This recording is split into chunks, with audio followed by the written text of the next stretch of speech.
બનાવી દેવાથી, આદિવાસી વિસ્તારમાં મોટા સ્ટેચ્યુ બનાવી દેવાથી, રોડ હાઈવે બનાવી દેવાથી આદિવાસીનો વિકાસ થવાનો નથી। આદિવાસીઓને ડેમનું પાણી આપો, સારી શાળા આપો, સારી કોલેજ આપો, સારા ડોક્ટર આપો, સારી યુનિવર્સિટી આપો, તો જ આદિવાસીનો વિકાસ થવાનો છે। આજે ગુજરાતમાં 15% આદિવાસીઓ વસે છે, દેશમાં 8% આદિવાસીઓ વસે છે। દરેક ક્ષેત્રોમાં અમારી સાથે અન્યાય થયો છે। જે પણ સરકારો આવી માત્ર ને માત્ર મત બેંક તરીકે આદિવાસીનો ઉપયોગ કર્યો છે। આજે તમે કોર્ટમાં જજો, કોર્ટમાં જે જજો બેસે છે, આજે ગુજરાતમાં અમે 15% છે તો 100 જજમાંથી 15 જજ આપણા હોવા જોઈએ કે નહીં હોવા જોઈએ?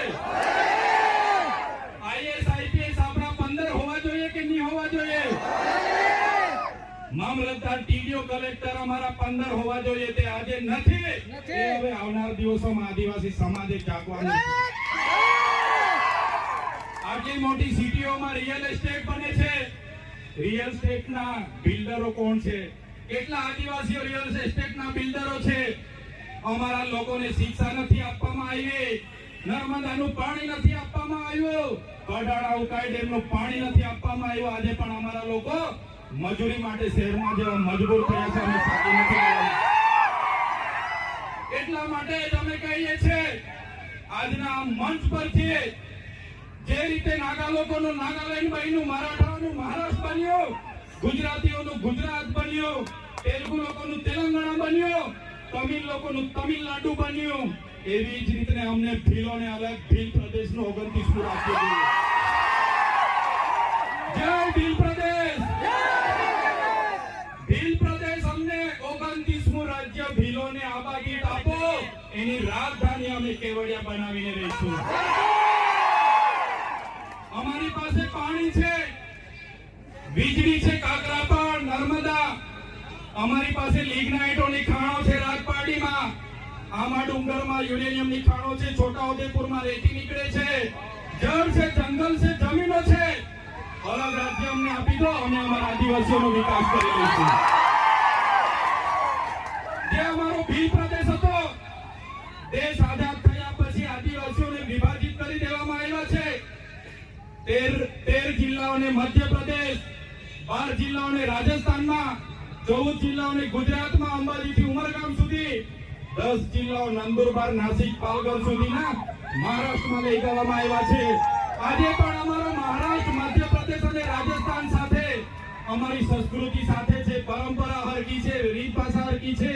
આજે પણ અમારો રોટી બેટીનો વ્યવહાર છે। આજે પણ અમે એમની સાથે સાથે રહીએ છીએ। આજે અમને ભીલ પ્રદેશની માંગ કરીએ છીએ।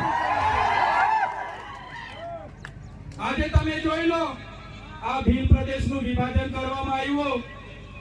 આજે મધ્યપ્રદેશની કુલ વસ્તીના 21% મધ્યપ્રદેશમાં આદિવાસી વિસ્તારમાં છે, રાજસ્થાનમાં 13% છે, ગુજરાતમાં અંબાજીથી ઉમરગામ સુધી 15% આદિવાસીઓ છે, મહારાષ્ટ્રમાં 9.48% આદિવાસીઓ, ટોટલ 3.5 કરોડની વસ્તી થાય છે।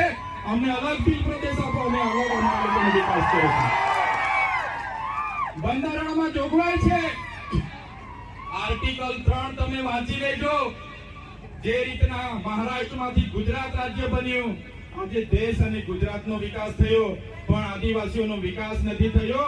એટલા માટે અમે કહીએ છીએ કે અમેરિકામાં આપણા જેટલી વસ્તી નથી, છતાં પણ 50 રાજ્યો છે, જ્યારે ભારતમાં 28 જ રાજ્ય છે, તો 29મું રાજ્ય બનવું જોઈએ કે નહીં બનવું જોઈએ?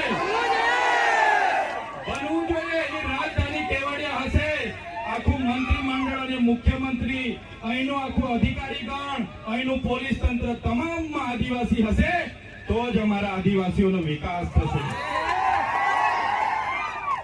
એટલા માટે જેટલા પણ અન્યાય અત્યાચાર થયા છે, ડેડિયાપાડા વાળાને એવું લાગશે, ઝઘડિયા વાળા, સાગબારા વાળાને લાગશે, કેવડિયા વાળાને મારી નાખે, આપણે શું